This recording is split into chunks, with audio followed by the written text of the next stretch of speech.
I get to it. So do you like your job?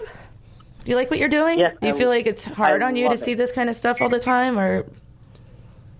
No, I love it. I really do.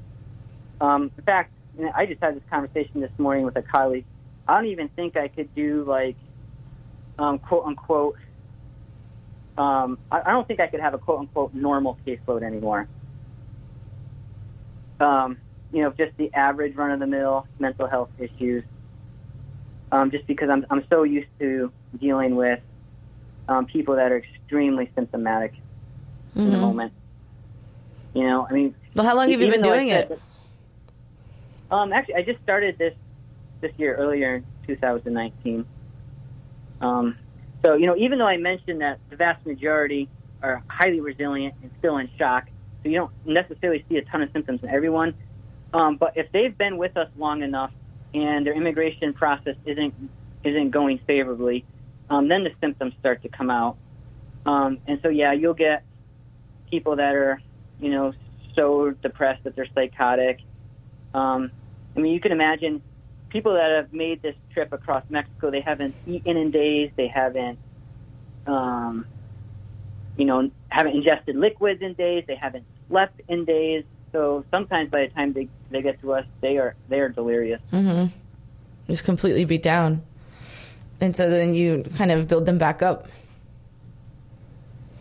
It's kind of I can understand what you're saying. I have a private practice myself, and I would say that, I like my clients, and they're not very intense or anything. But there was a time for 8 years I worked at the correctional facility in maximum risk, level 10. And you kind of get desensitized to these things, but that's why you can say that, less intensive caseload, but I was happy to go back to my less intensive caseload after 8 years of that, because kind of starts to wear on you as a human. At least for me, it did. Yeah, and I would say, despite all of the trauma that most have experienced, pretty much by definition, I would say what's most distressing to these residents currently in the moment is the fact that they're not with family. Right. So, a lot of times they left family behind just to make the trip. A lot of times family gets separated on the trip to, through Mexico. Sometimes just in the course of the legal process, family gets separated. For example, mothers and children might go one place and, husband goes somewhere else, that sort of thing. Yeah. So, I would say that's what just really tears them up. The fear of the unknown and fear of not knowing. Fear of the unknown, too. Mm-hmm.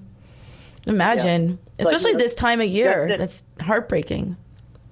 Yeah, especially, you're right, especially this time of year. So we just got through Christmas, and, with a lot of these residents, of course, I asked them to reminisce about, all of the amazing Christmases they've had in the past, and, what their local customs were. And what just tears them apart is, not necessarily that they're not able to celebrate in the way they normally do, but the fact that the family isn't there.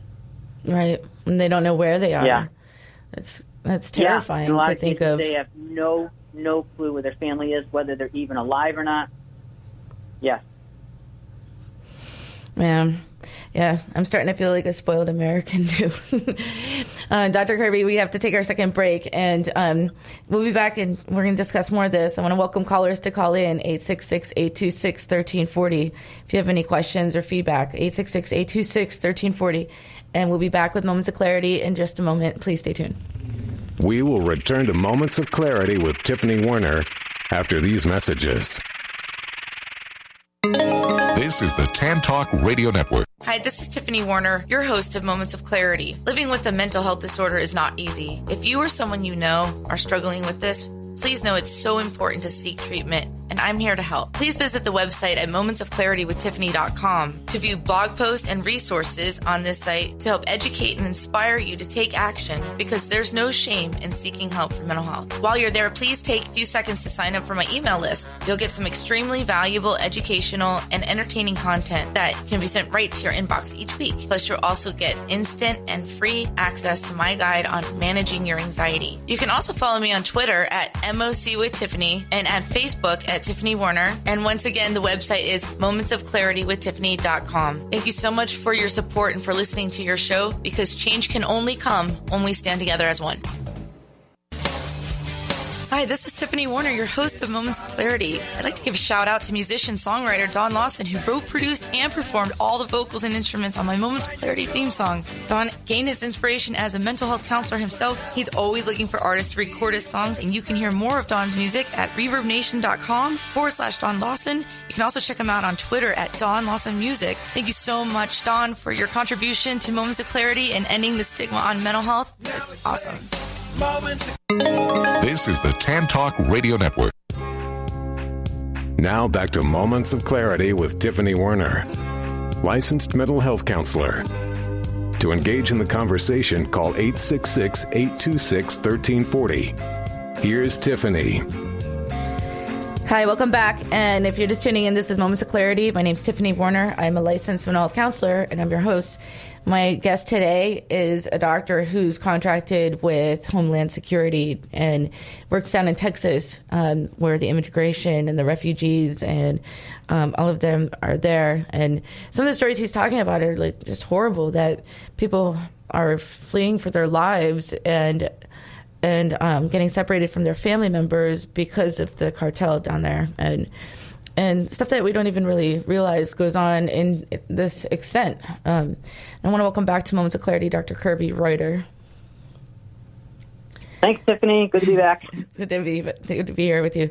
So, like, man, working in that kind of population and everything, and you're at risk of losing clients too, and that's got to be hard on you. So what do you mean by that?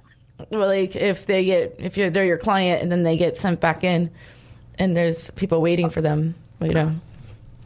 Yeah. Okay. Yeah. So, yeah, we actually don't have very long to work with them at all. Sometimes it's just a few days, few weeks, or a few months. So that's it. A few months tops. And they've either been accepted for asylum or they've been repatriated, which is a fancy way of saying deported. Yeah. So okay, so you don't have any contact with your clients after they get deported back to their country? No. And actually, yeah, that would be highly unethical. Right. Basically, our job is to stay in our lane, so just provide mental health services to the residents that show up to the clinic, and that's it. So, yeah, we have no involvement with them before or after. And once again, we also have no involvement with the legal side of things.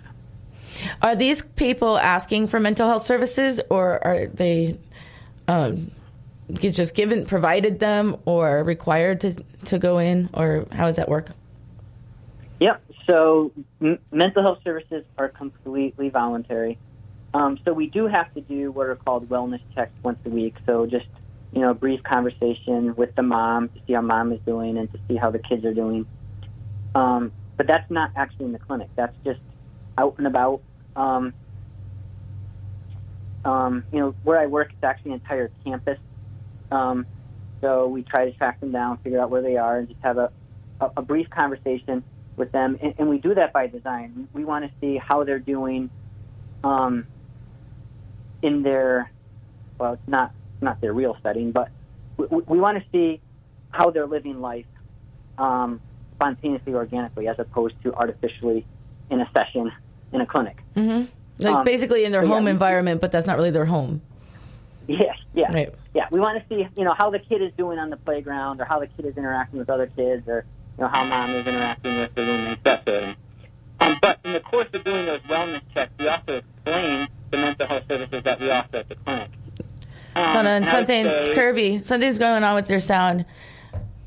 Let's see. I'm getting feedback from something. I can't really understand what you're saying. Okay. What was I saying when I cut out?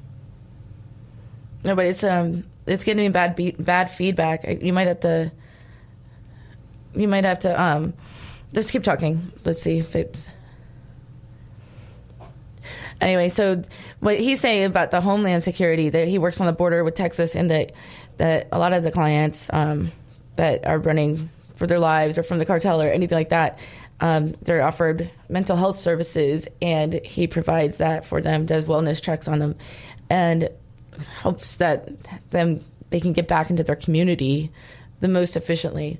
And this really shows how mental health is not discriminatory to anybody, to anything. It doesn't feed on one socioeconomic status or ethnicity or age or any of that. And let's see if Dr. Kirby's back. Okay, can you hear me better now? It's still getting bad feedback. I don't even know what that is, but go ahead and just keep talking. It's hard to understand you, but it sounds like it's coming through a robot or something. How about now? Is it better now? No, a little bit. What's going on, Ed? No. Are you standing too close to your laptop or something? No, I just walked away from it. Okay. Well, that's probably better. But How about now? It feels like it's one of those commercials. Can you hear me now? Can you hear me now? Anyway, so there's going to be some of these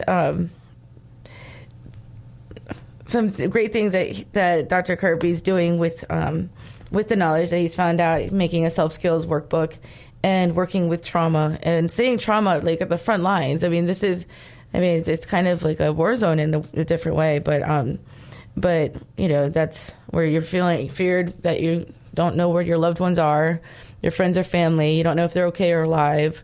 People are getting tortured or killed, and it's just horrible to think about, especially when we just celebrated Christmas and, you know, and things like that. So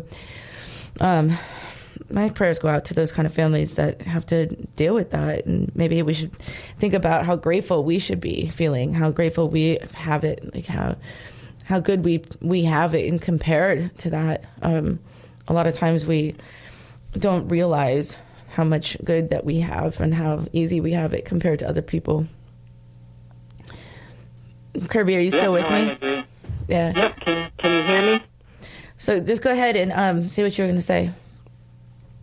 Okay. So, you know, you're asking about, you know, if services are mandated, and if they're not, they're voluntary. So like I was explaining, we do these wellness checks once a week. That is mandatory. But then part of the wellness checks is we explain what services we offer at the clinic. So I would say the majority do not access services, and that's fine. We don't require them. But there is a minority of residents that do seek out services. But when it comes to trauma work, it's like, where do you even start? Because there's so many layers. Right. A lot of times they were physically, emotionally, sexually abused as kids. A lot of times, I won't even go into those horror stories. So a lot of times they leave the home at a pretty young age and enter into adult relationships in which they're re-victimized. And then they tangle with the cartels, and then they make this brutal trip across Mexico, and then they're with us. So it's like, you know, one trauma after another, after another, after another, after another. You can't treat all of it. Mm-hmm. So if they do seek out services, I ask them, so, you know, all of this stuff that's happened to you, what is distressing you the most now? And a lot of times, you know, they'll say, like, I'm having these horrific nightmares every night I can't sleep. So I say, okay, that's what we're going to work on then. Whatever these nightmares are about. You know, just so they can start sleeping and function better. And a lot of times we don't even scratch the surface on anything else. Right. Well, I mean, you only have so much time. You said sometimes hours, sometimes days, sometimes weeks, very rarely, sometimes months. But those are some things that somebody could heal from if we had time to work on one thing at a time too. But the major things, I think, would be helping them with coping skills for the side effects. If you have such a short time, it's helping them live the best quality of life that they can.